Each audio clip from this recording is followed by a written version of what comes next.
Welcome to Without a Candle. We are your hosts, Hey guys, I'm Carla. and I'm Carlie. Let's just jump on in, shall we? Good morning. Exciting. So round 2 is Gary. Take two. Take Right? 2. Yeah, take Yeah. two. I'm super excited. I have no idea what we talked about the last time, so this is gonna be fun to just chat about all the things again, and it'll be new. Yeah. So why don't you introduce yourself and kind of tell us who you are? Absolutely. My name is Gary, and I run Eye Opener Society. This is just a show that I started 4 years ago, and I have 4 years of story to tell you, and I'll try and condense it down into one little thing. It started as Third Eye Meditation. That was the original show that I did, and that happened because, it started in 2022, and just before then, I was doing well, typical guy from the Bronx, New York, solid, strong, and whatever. Never had any problems. But I always practiced meditation. But it wasn't on a spiritual level. It was meditation just to calm down because a lot of jobs I had was high stress and all. Yeah. I had done it over 20-something years. And at one point during 2022, I ran into some issues, mental health, because we had a breakdown, my wife and I. I was having problems with my current job then that were very serious, and it was hitting at me. And there was just one day I couldn't take it anymore, and I went home, and my wife was just inconsolably crying. I've never heard her cry like that to the point where we couldn't calm her down. And then with every energy that I had in me, it brought up all the horror. Yeah, it was horrid. And for me to experience that for the first time was difficult. I said, it's great to meditate.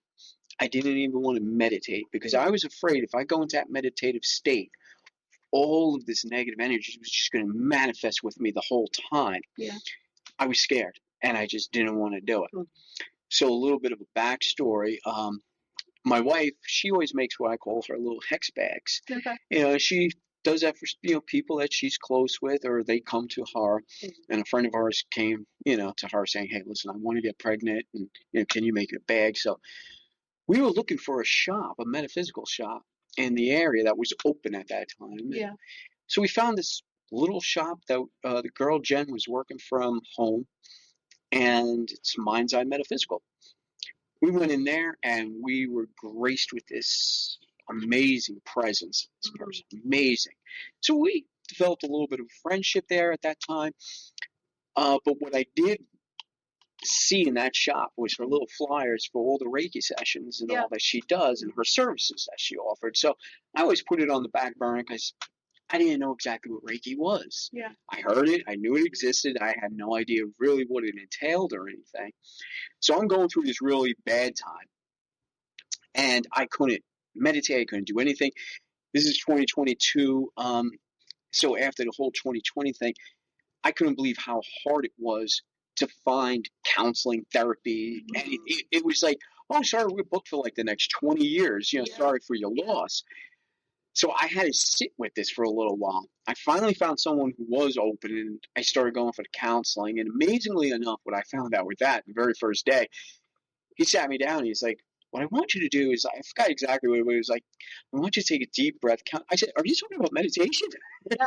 I was like, so it hit me. So I was like, wow, so we are starting to come full circle with this holistic healing. I said, that's wonderful. I said, but I've been meditating. You don't have to tell me about that. I'm here for a reason.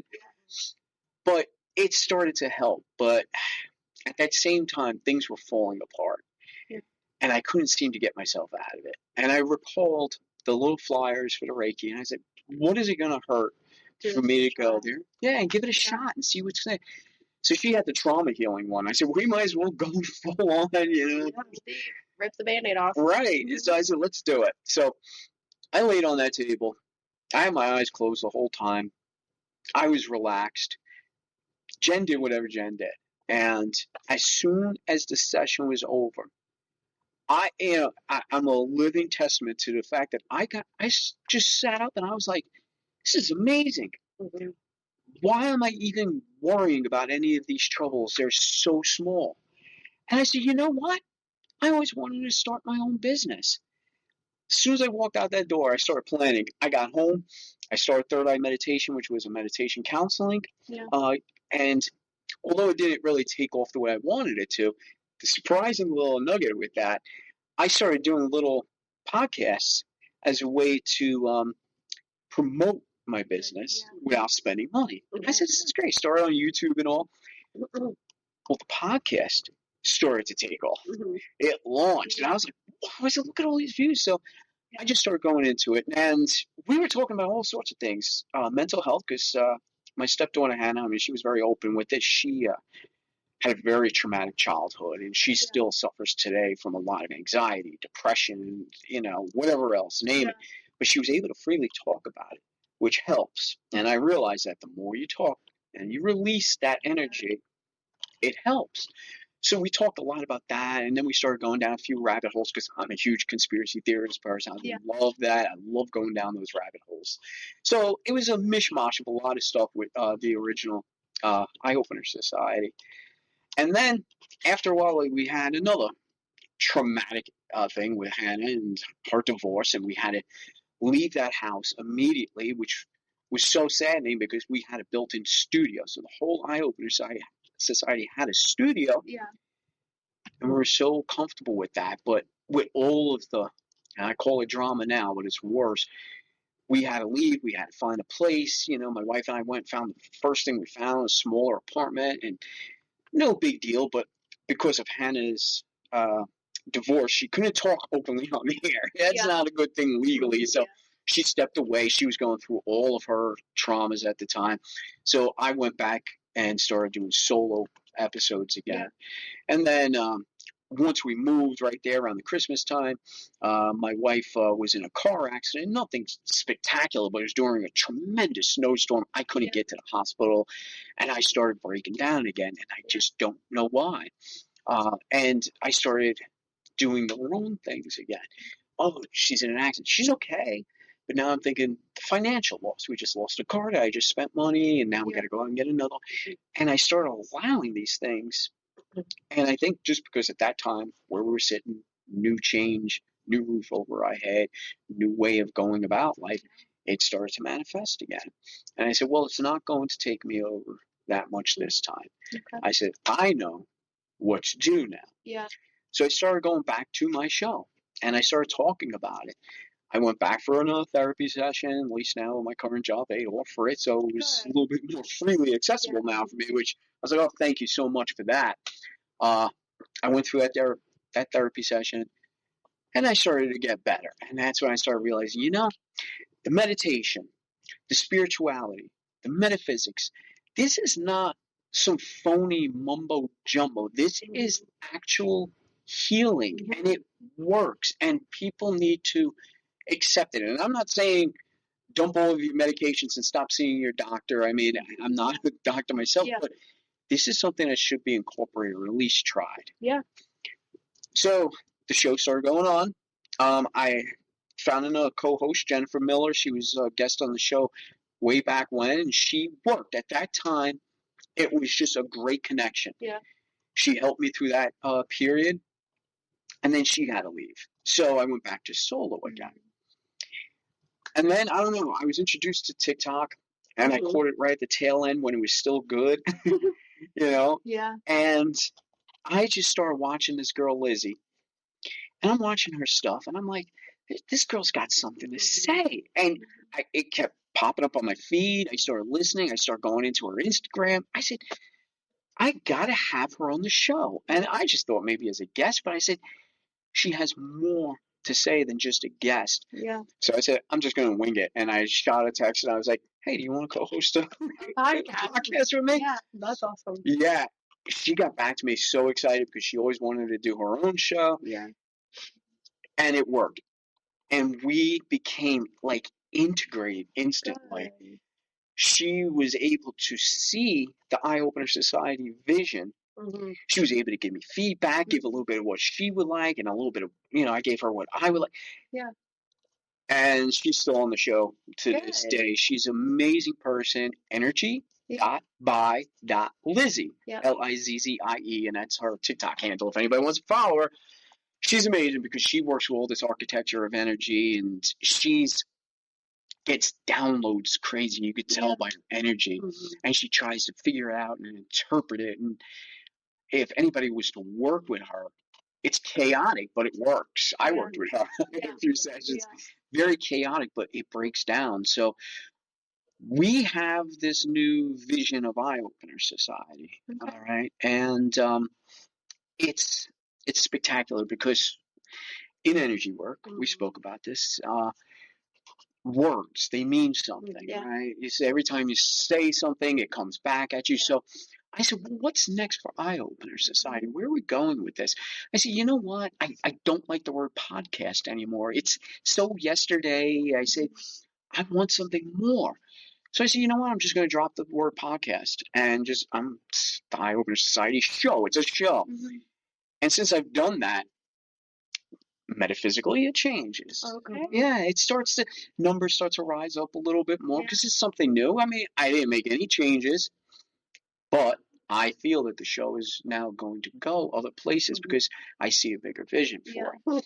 So I want you both to interview me, and then I want you, before the end, to ask me what direction I'm going in because I got something I would like to share with you on your show only. Okay. How exciting. And I shared a little snippet of what I just mentioned to Carly like last week about our bigger picture.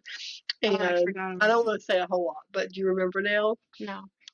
Like, what if this was done in front of, Oh, yes. like, if there was more witnesses? I'll put it that way, right? Yeah. And I feel like that kind of, and that sparked something with you. You got excited about that. Yes, too. it did. Yeah. We're excited. Yeah. But I want to hear again, how you guys connected. Okay. Right? And that organic conversation. And I'm just excited if you'll rehash that for me. So it started with you and I sitting at the kitchen table that no longer exists in here. Surprise. And we were chatting about something like we do, and you looked at me and go, man, that would have been good as a podcast. We should have recorded that or something. And somebody else walked in and said, yeah, a podcast would be great. I think it might have been Jamisa. Maybe. And I looked at you and I was like, fuck no. Like, we're not adding another thing, right?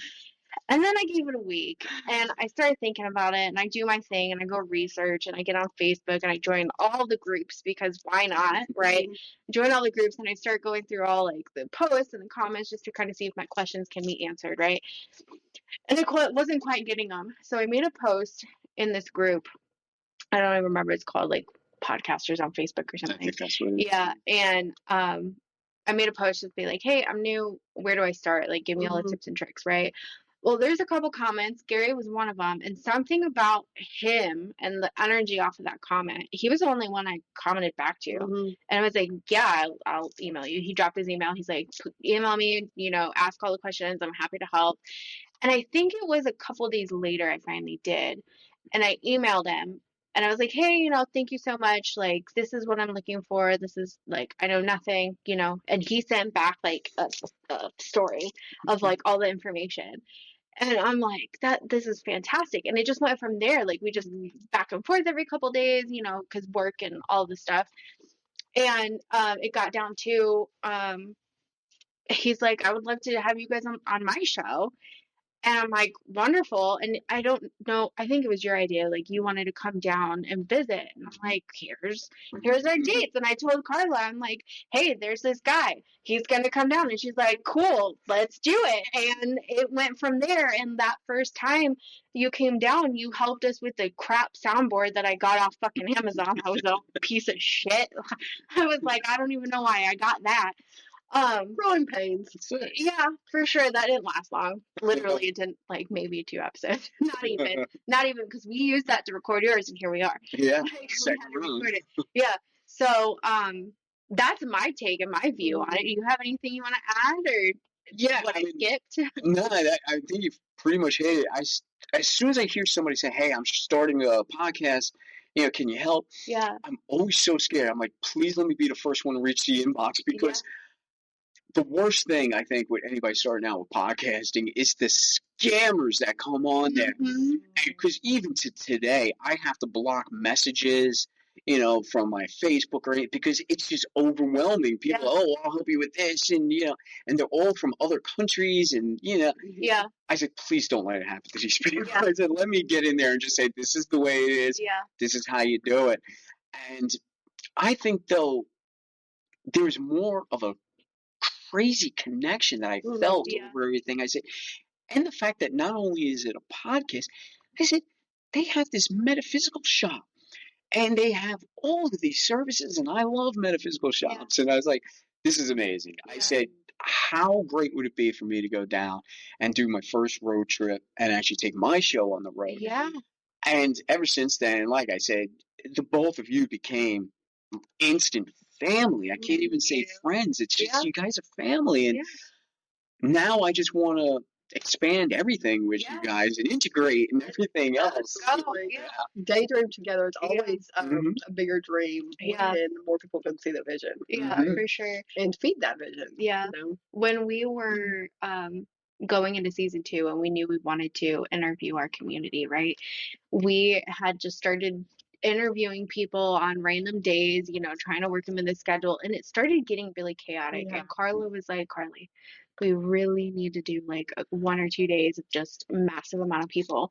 And so we planned it, right? We had all the things, and 2 weeks ago I looked at Carla and was like, is this going to be crazy? Do you think Carrie will come down? And she's like, we can just ask. Well, because we had just had new awareness on some more difficulties behind the scenes with sound, right? Yeah. And I was sure going, shit, within an hour you figured it out. You fixed it. Yeah. Thank you for that. But that had me in my head for like a week, because I'm like, how am I gonna figure out the sound, try to make sure that that's all good with back-to-back ones, and I'm like, we need Gary. we need Gary. Help me. So going back to like the family thing, like we knew that even if you couldn't be here, we would have done a Zoom and you would have been like, Carly, this is what you need to do, right? Like we knew we could have counted on you. And that is like amazing, because we don't have that very often, right? So like having that type of support is invaluable. So thank you first and foremost. And even the way you guys show up, right? Yeah. As you guys show up, like when Carly has family come in, they understand that we still have other things to do. When my mom visits, she knows that we still have things to do. And I love that you guys still show up and appreciate that. I appreciate that we have things going on. Hell, even Melissa, she's like, give me the list. I'll check everybody in for you guys. Like, she's helping Monique out there. Like, it's just a fellowship. Yeah, it's fantastic. We love that so much. Yeah. So what have you learned the last day or so? Well, I've learned that it's great to get away and come help people out. It's great to get away from work and take an extra day off.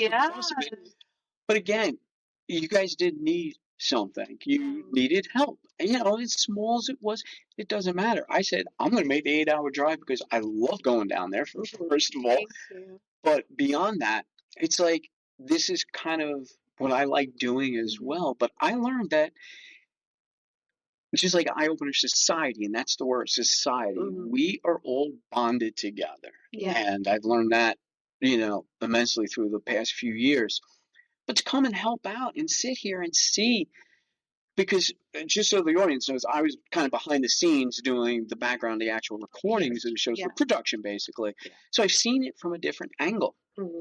And the guests that you've had in here, some of them really sat as I'm sitting. I was like, wow. I said, I'm here immersed live in this, and I'm feeling the energy from these guests, and it's very emotional. It's very touching. It's very uplifting. And that too, that expands that community. Learning about new people, seeing new people, and being able to help friends or family. I call you guys family now. So, but that's what I've learned. I've learned how much it is to actually step up and help and be be there, and be involved in it. That's amazing. The sense of purpose across the board. For sure. Yeah, we love that so much. So, going back to your story and your spirituality, how has getting into the metaphysics and getting a spiritual practice daily helped you through those mental challenges? How has that helped you? It's pretty amazing because I've always had different views. I was raised Catholic, so, obviously there's a story there. It seems like everybody raised Catholic winds up on this side of the fence. No offense to anybody who is Catholic, but what we have to understand, there's dogmas with all religions. Once we erase those dogmas and we really kind of break it down, it's all metaphysical in some way, shape, or form. So I was always learning little tidbits, but nothing more than when I went through all of this emotion. What helped me is to really open my eyes and say, wow, metaphysics, just from what I hear, there's so many aspects to it. And even all the conspiracy theories and the rabbit holes that I go down to, I said, there's a correlation between all of this, So once I started to figure it out in my own head, my basic modality is meditation. Obviously, that's where I fall back on all the time. That's what I use. Spiritually, it instantly grounds me. At this point in my life, I don't have to find that quiet spot and do my meditation. I could remain all day in a meditative state. It's just a different frequency of the mind, And what that does, though, it's constantly telling you all that negative shit that's around you is not allowed in. Yeah. You can push it away. Yeah. That's the main thing that I learned. And beyond that, then I started finding all these other modalities, and I started getting into the oracle cards, and I started to get into just intuition from working with other psychics. And I said, this again is a society, and there's people out there, no matter what you do, whether it's a Reiki session, whether it is give me any other modality, it helps. And I think it helps more than modern medicine does. Good. I love that. So as of recently, we now share a study. So has it been a couple weeks ago when I sent you It's been about a month. Has it? Oh, that cracked me up. I'm sorry. Oh, that's another story. We'll share that in a second. But I sent you some information on one thing, and that did sit with you, but typing is just not quite right. So you found I have something. Yeah. But through that you found the university of Sedona, right? Metaphysics. Right. So how has that shifted over the last month? Yeah, I'm not going to reveal too much on that simply because it mixes in with the direction I'm going, which is a big surprise. So we'll still learn. So we'll still learn. But yeah, it was interesting because I've always been, I hate the word certification and being certified. I mean, if you have, well, we all have natural gifts. It's just, we don't know how to sometimes bring them forward. People don't understand. We've been kind of deprogrammed from this. So let's just say you are a psychic, right? You have this ability, you can see, into the future, whatever it may be. Why do you need a certification on the wall for that? Yeah. That's always been my problem with that. Yeah. But at the same time, this entire field is all about learning. There's a bunch of stuff I have no idea about, and I'm learning your Akashic records and all of that. I said, amazing stuff. I said, I would love to learn this. So I said, let me start small before I start jumping ahead. Yeah. And just when I was on your website, Appalachian Rootworks, Rooted in Runes, check them out. Thank you. But I seen that, some of your certifications came from this University of Sedona. So I said, I looked it up real quick. I said, it's affordable, which is always a big thing. I know everybody's got that problem financially. I said, let me start a base, let me start getting some sort of knowledge and having that certificate, because I think it does help somewhat. Yes. A lot of people want to see that you are trained, but here's the thing, because I could get that certification and then I could go and teach you how I meditate, not how instructors taught me how to meditate. Right. There's always, because I think it becomes a business, just buy that certification and whatnot, because I could do the same thing. But it's good. It's a very good class. It's really giving me that foundation that you need to start understanding the metaphysical side of it from the view of a classroom, rather than from just saying, hey, you just need a certification. It's giving you an actual structured form. where I could go online, and it's all online, so it's at my pace. Yeah. And it's fantastic. It's been working. It really has. And they have some amazing YouTube documentaries as well. So that's one of my favorite things. Yeah. So now I am still working through that program, and I'll probably be a student of that program for the rest of my life. Right. So that's kind of tricky, right? I love it. And I still go watch, all those videos and stuff repeatedly, but I'm not sure I'll ever be finished with it. Yeah. Yeah. Yeah. But Carly and I also have kind of been back and forth with the certification thing too. And it's taken a while for me to wrap my head around that some people just need to see that, right? Yeah. It's kind of like with our modalities. Does that make sense? So Matt, for example, is a medium who uses tarot, right, to help share his story, but he doesn't need tarot. Right. The client on the other side of the table needs him to use tarot, right? Yeah. So I kind of see the certifications like that too. But there's things that I do that I don't have a certificate for, and when I share that kind of perspective, is if I had to choose someone with a certification, or if I had to choose someone with 6 years experience, give me the experience. Yeah. Right. For sure. I do like some of these classes because what I'm finding is that even though I know it, sometimes it's tricky to articulate it, and it's tricky to share and tricky to teach, right? So I really appreciate being able to hear all the different variations of verbiage and explanation, especially with Reiki. I think Carly was shocked this year when I took another Reiki class. She's like, you still, yeah, I'm like, what? Yeah. But it's kind of cool. So, but I can't lie, since you keep secrets really well, damn it. But I kind of can't think of anything else because I just want to know what you're up to. No. Everybody wants to know. Do you have any other questions, or do you have anything else you want to share before you dig in? I want to know more about your meditations. Are you still offering that? Are you still is that still part of the show? Is it separate? Like Yeah, very good question, because I still offer it, and it's non-monetary. I'm still dealing with that because I actually did a solo episode about because I seen a Facebook post and I read comments. Never do that. Yep. Negative energy. Yeah. However, it did make me realize there's something going on where I feel it should be a show.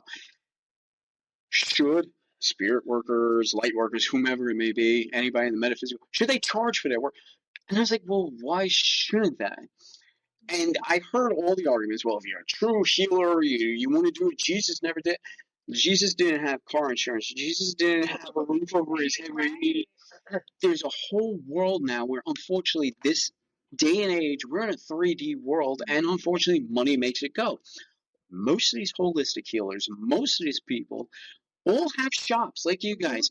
You got to pay rent. You got to pay the electric. You can't do everything for free.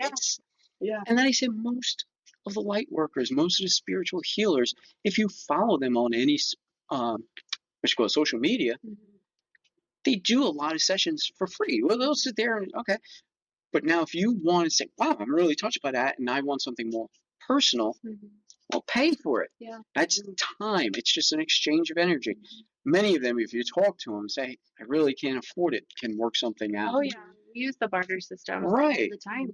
It's nothing wrong with it. So going back to your question, I am working with, and I work with energy right now, because a lot of times if I go out there and I say, come to me for meditation, where I like to do something more specific to the individual, where I can say, give me your insight, what it is you're trying to achieve, and make it much more personal rather than just a random guided meditation. Yeah. Reach out to me at eosmeditation@gmail.com, and I will work with you.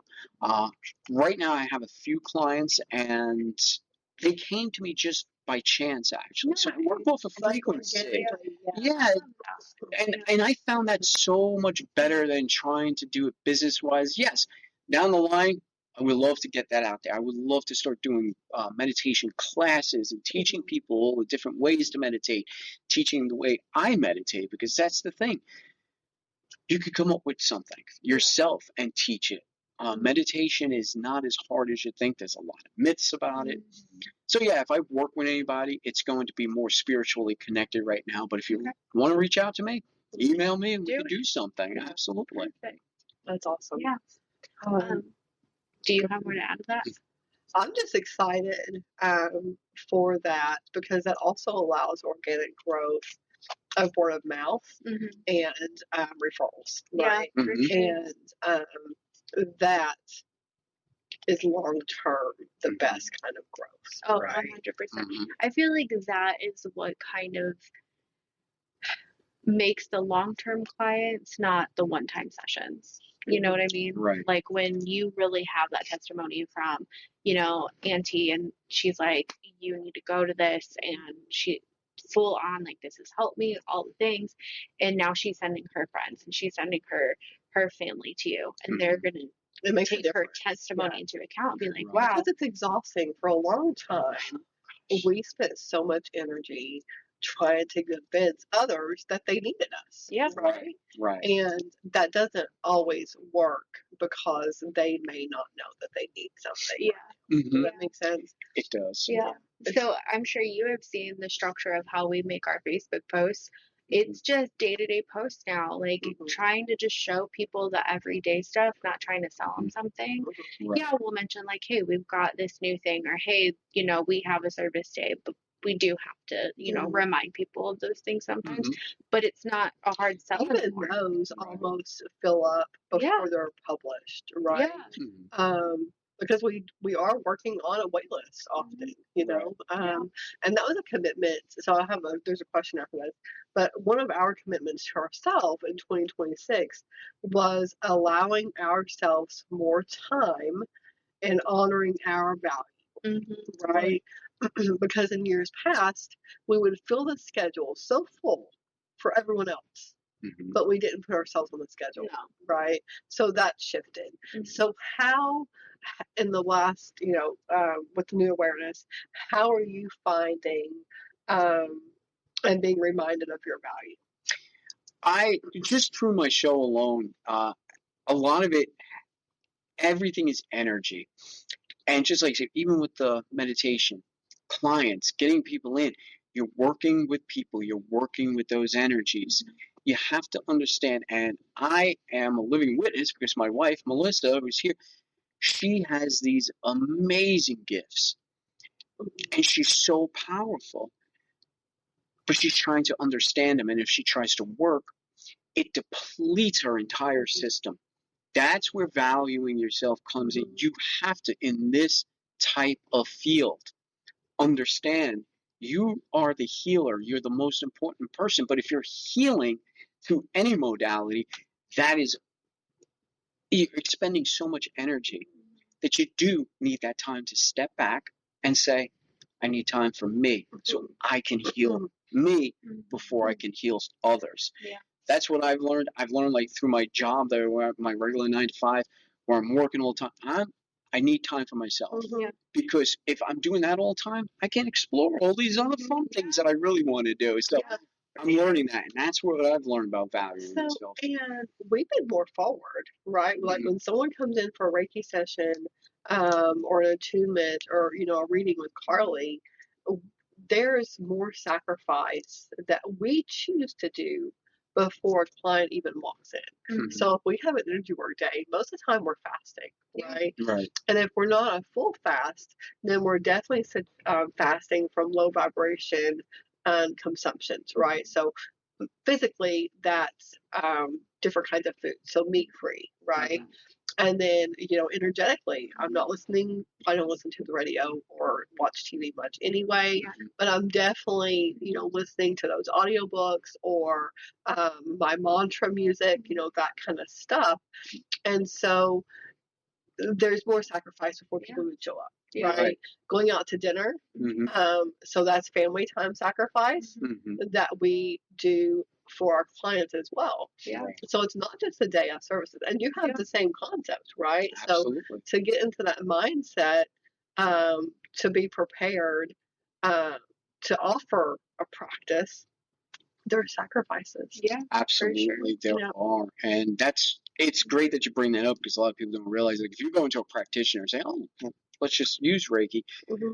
I'm going to go in that, and that practitioner has just been sucking up all the low vibrations and all day long, and say, well, I'm just going to do the session. Hey, that's being placed back now onto the client, and people don't realize that. And even a client of mine, like a guy in touch with me at night, oh, please, I need a oracle reading. I need to know. And I sat, and I was like, I was not in any space to pull those cards out, and I just had to say, I'll get to you first thing in the morning. It'll be a lot different. I could do the for me. And it's great when they understand that, because I don't want to just pull a card with some weak reading or something that's probably not going to be related, because my energies are now going into that card. So you're absolutely right. There is a lot of sacrifice that's got to go on for even the smallest things. And so there's and then aftercare, right? So energetic hygiene is a thing, right? So doing our clearings for ourselves, doing our meditations for ourselves. So there's aftercare as well. So when you get an hour session or an hour meditation, you don't just get an hour. No, right? You get a day before. You usually get a day after of what we have to offer. Yeah, You know. sure. And For so, me, if I do stuff at home, I do extra because I have a child in my home. You know, I have a very small house. I don't have a dedicated space that I can go in where he's not, you know, so I take extra precautions on top of that. And thankfully, I do have a couple clients that do readings with me from a Facebook group that are just regulars now. And they understand, like, if they message me at any point in the day, they know they're not getting a reading from me right away. Most of the time, it's going to be the next day when I have time to prepare. So, something I would suggest for you going forward with your practice is, just because you work from home or remotely, wherever you decide to, because I know you want to travel, office hours are important. And setting those boundaries, right? Setting those boundaries and setting those office hours. And if that's just Saturday evening from 6 until 9, then you're either on my appointment list or you're on the wait list. Like, you do not get full access to me 24/7. No. And if it's emergency, maybe there's an exception, but it comes with an emergency cost. If you call an emergency HVAC repair, what happens? It's going to be little boy cry wolf, actually. So, and that also helps the client to understand not just the value, but they may boundaries, and that they may need to also learn to self-regulate, right? So with meditation, that is another good point. Like, yes, if you need me, I am here during my business hours or at an emergency cost. But so we don't have this again, let me teach you a self-regulation session first, right? And that might even be a go-to for your clients before they become a bigger part of your energy work clientele. So moving forward, Carla and I had talked about, with our long-term Reiki clients, I may request that they have a clearing first. Because if we are spending even if it's just an hour a week, which is pretty typical, a weekly session, if we're spending an hour a week and we're not making amazing progress, or we're not having amazing results, then there's probably a reason why, right? So let's clear some of the stagnant energy. Let's clear some of the attachments, and let's work on the essence of you, right? Because it's a lot more than that. It's a whole thing. It's a whole thing. I mean, even meditation is supposed to calm everything. Like, my problem with it, I could go into a deep meditative state. People don't realize at some point I got to go back to the 3D world, and that takes so much energy, and you're hit hard making that transformation. There's ways around it. Like, I like to stay in my 3D in my meditative state in the 3D world, but sometimes that's not very realistic. I do that with the Akashic Records sometimes, and depending on the workload of the mundane life, that like being in my records bogs me down by the end of the day. I'm like, I should have only done like an hour, half day. Fuck, Lessons learned, though, yeah, right? yeah. But sometimes it's just nice because to me, being in my records is kind of being in a meditative state as well. It's very soft. It's very loving. It's very just, it's not really euphoric, but it does give me an uplifted feeling, right? Right. So yeah, I totally get wanting to be in that all the time. Yeah. So I just heard for you, transcendental. Am I saying that right?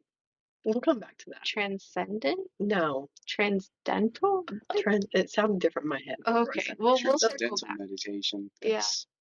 That's more of the Hollywood. That's more of the expensive meditation where it's mantra based. I don't teach it. I don't know much of it. Yeah.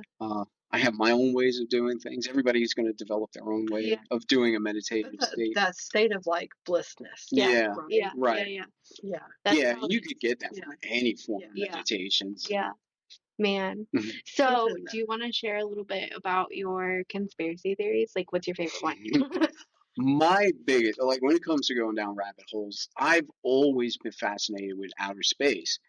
And so, obviously, all the aliens and UFOs and stuff from an early age, I always looked up in the skies. Oh, what is that? Oh, I see something that just didn't fit right. So, but it was normal childhood curiosity, basically, until I witnessed my first actual UFO encounter in upstate New York. And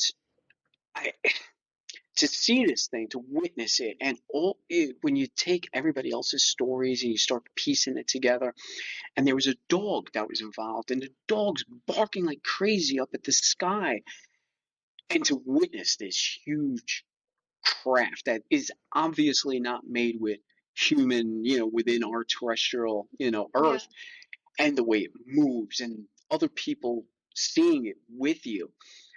I became so fascinated and I fell down so many rabbit holes. And now here we are in 2026, and there's congressional hearings from whistleblowers saying we have alien bodies, we have alien craft, we reverse engineered a lot of this stuff. So now when you're looking up, you're probably seeing something that was made by us, but it was reverse engineered. So that's one of my biggest conspiracies. And at this point, conspiracy theory is just a word. I don't like it, but I like to use it because I throw it back at everybody. I like the word concept. Like it's a different concept. Like a different concept of reality. So, Andy Palmer and John L. Webster of the Spirit Release Academy and their founder, Terrence Palmer. Yeah, thank you, Carly. I'm looking at all blank today. Sometimes I get so excited I lose all the things. I'm just like, how can I share this fast enough? They talk about dark energy attachments that have never been human. Right. So what does that mean, though? You know what I mean? Right. And this group has thousands of documented cases that they pull from, and it's just mind blowing. So adding to that, it's cases done by a certified protocol. With an 80% success rate. Yes, and I actually seen that YouTube video, and that was good. Like when we're looking at it, when you're actually taking statistics and tying it all into like medical field almost. Yeah, it makes the reality of paranormal, whatever you want to call it, more of a reality. Yeah, and it's just the way we live. Yeah, we are living in a 3D, but there's a whole bunch of other stuff going on around us from all different dimensions. Science can prove some things, but can't prove others. But my experience with a UFO, even if nobody believed me, I know that was a personal experience. I felt everything there. People that see ghosts, they know what they witnessed. It's not, everybody has a story. Yeah. Speaking of stories, and before we go any further, I did not throw in, because I wanted to, when it comes to eye-opener, society. And the word society meant a lot to me. So people know I'm not the only show on my show Mm-hmm. that I do want to give them a lot of credit because they really work hard and just the paranormal sparked it. Um, I started with Ann Lund, who does Haunted and Waiting, Mm-hmm. and she's a childhood friend back in high school. She lived in a haunted house, and I was I there. love her. I experienced. I'm glad you do. I just came to her with the idea saying you need to do something. Mm-hmm. But you could check her out at hauntedandwaiting.blog because she's an inspiring writer. She does her own paranormal hunts, especially in the outdoors. She goes to all these abandoned places. She's full of fantastic true stories. Mm-hmm. And We before should the have her blog goes on. should. And you could probably have her on the show too. I highly recommend her. She's really, and her storytelling is fantastic. And, just the way her words flow. So Haunted and Waiting is one podcast that's on Eye Opener Society. And then I have Elaine Arcane. She's been with me since Third Eye Meditation. She's always been quietly in the background, and I always had a link to her and she does tarot readings and astrology. Her astrology readings are so fascinating. Yeah. My childhood friend Ashley, she's big in astrology, and Mhm. every time her new episode comes, I always send it to Ashley. I'm like, listen, and then we go back and forth for like hours about how like accurate it is in our lives right now. It's funny. That's great because I feel she is extremely accurate. So where is she located? She is in Indiana. She can be found. She does all of her work. Where in India? Oh, I forgot the town. We're like how far away? Do you want to take a ride now? Maybe. Yeah, Your bags are I will get the will get the actual location. But if you visit our website, elainesarcanetarot.com, I'm gonna look that up. yeah, look it up. But because she just works so often, you can even text her. Yeah. And I think for her accuracy, she really does not charge what she should be charging. So she's undervaluing. Yes, she is completely undervaluing herself. I've had that conversation with her, but this is how her energy works, and she's amazing. So Elaine's Arcane Oracle is the other one. And since Ann Lund did Haunted and Waiting, she got me back in touch with another old friend, Sunset Child. Sunset Child opened up so many doorways for me when I had a quick phone interview with her. I was like, okay, just stop talking, stop recording. I said, this way we could get the show on the air. She lives spiritually in a fifth dimension, sixth, seventh. Why limit yourself to dimension? Absolutely, So everything she hears, sees, feels, her theories she develops, sometimes you gotta listen to the show twice because she's just talking and you're not understanding. Yeah. But after a couple days, it starts to come together somehow. It's like, wait a minute, I just experienced something in life, and I could apply to what Sunset Child had said. So, Sunset Child's Out There podcast, another amazing one. Okay. And then, more recent, I fell into another TikTok host, Hannah Rose. She does sound therapy, wears sound bowls and all the sound healing, and she was just doing it on TikTok. And I said, "Wow, you got something too." Yeah. She's co-hosted a few of our shows, but she does The Sound Within, and she does her own podcast where she just has her thoughts, her feelings, very soft-spoken, very relaxing. And now she's starting to do her sound bowl, like full 30 minutes of her just working the sound bowls, which is amazing because I'm so in tune with sound. So those are Sound Within, Haunted and Waiting, Elaine's Arcane Oracle.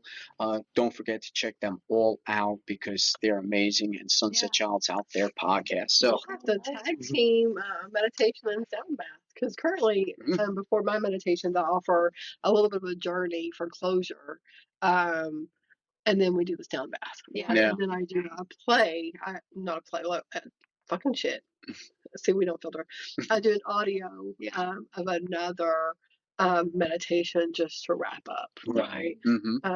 So I'm like, maybe sometime we can tag team some of that. We'd love to. I think they're all open to coming on and cross-referencing and cross podcasts. I think that would be fantastic. I just envisioned like a whole like everybody in the society coming here for some type of retreat. And it's like, I don't know. That's going to be a workshop. That's a workshop. That's a workshop. But that would be so cool. Could you imagine like how, okay. Anyway, before we wrap up, share our I got a surprise for everybody. Yeah. That Exactly. wasn't a surprise? No. No, Well, that wasn't shit. a surprise. Okay, what's the surprise? Well, with all of the learning that I've been doing, there's a reason too. I went to University of Sedona, and I'm getting the accreditation. Between Lizzie and I, we've been talking about it. We're sharing ideas. So just what I have now is still basic. And remember, words mean something. Yeah.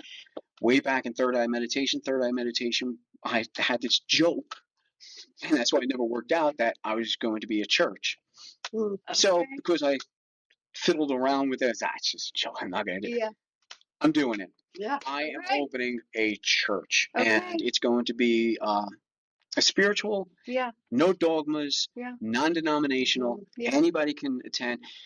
How it starts, whether we're going to start online and then go for a physical location, yet to be seen.